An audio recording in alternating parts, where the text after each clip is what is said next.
Kabar duka datang dari pasangan selebritis, Asmirandah dan Jonas Rivanno. Jonas Rivanno mengabarkan jika sang istri alami keguguran anak kedua. Diketahui, Asmirandah telah dikaruniai anak perempuan pada Desember tahun 2020 lalu setelah 7 tahun pernikahan. Tak berjarak lama, ternyata Asmirandah kembali positif hamil. Sayangnya, kehamilan Asmirandah tak bertahan lama.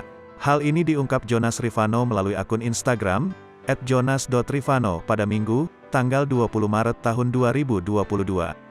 Ia menjelaskan jika 2 bulan lalu, Asmirandah dinyatakan positif hamil anak kedua. Sayangnya, di minggu ke-7, keluarga mereka terserang COVID-19. Baru bisa melakukan USG dan pemeriksaan di usia kehamilan 11 minggu. Saat pemeriksaan, kabar buruk justru didapat Asmirandah dan Jonas. Mereka kehilangan janin anak kedua. Menurut dokter, jantung sang calon buah hati sudah tak berdetak sejak kehamilan 9 minggu.